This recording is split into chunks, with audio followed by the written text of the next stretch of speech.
আমি বিকাশানন্দ সেতু বরাবরের মতোই চলে এলাম চিত্রশালা থেকে। আজকে খুব সহজে একটি ওয়াটার কালার কিভাবে করা যায় সেটা নিয়ে ছোট একটি চেষ্টা। এখানে আমরা ড্রয়িং না করে শুধুমাত্র যে ব্রাশ ইউজ করে কিভাবে এটাকে আমরা করতে পারি সেটাই আমি এখানে করছি।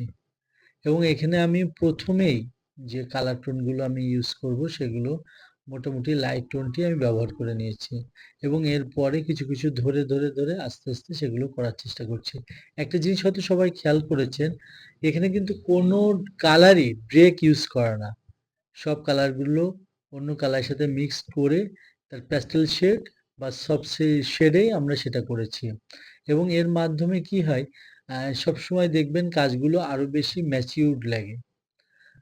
অনেকের কাছে এমনও হতে পারে যারা অনেক বেশি পারদর্শী বা যাদের ভিতরে অনেক ভালো মুনশিয়ানা আছে, তারা হয়তো র কালার বা ড্রে কালার ইউজ করেও অন্যরকম একটা বিউটি আনে এবং দেখতে সেটাও অনেক সুন্দর লাগে, অনেক স্মার্ট লাগে। তো আজকে আমরা এখানে ছোট্ট এইভাবে চেষ্টা করেছি এবং এর মাধ্যমে আপনাদের দেখানোর চেষ্টা করেছি কিভাবে করা যায়। আর বারবার বলেছি আমরা এটা একেবারে বিগিনার যারা আছে তাদের জন্যই করছি, সুতরাং এখানে কোনো প্রকার আমরা খুব কঠিন কিছু ব্যবহার করার চেষ্টা করি না। একেবারেই সিম্পলি ভাবেই কম্পোজিশন করে ব্যবহার করতে থাকি।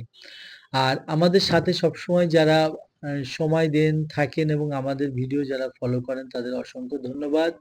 আমাদের সাথে থাকার জন্যে এবং আমাদের সহযোগিতা করার জন্যে। আপনাদের অনেক কোয়েশ্চেন থাকে, সেগুলোর আমাদের ইনবক্স যেগুলো করেন সেগুলো দেখে আমরা অ্যান্সার করা বা সেই অনুযায়ী কাজ করারও চেষ্টা করি। তো আপনাদের সহযোগিতা এবং আপনাদের এই অংশগ্রহণ আমাদের কাজকে আরো এগিয়ে নিয়ে যাবে।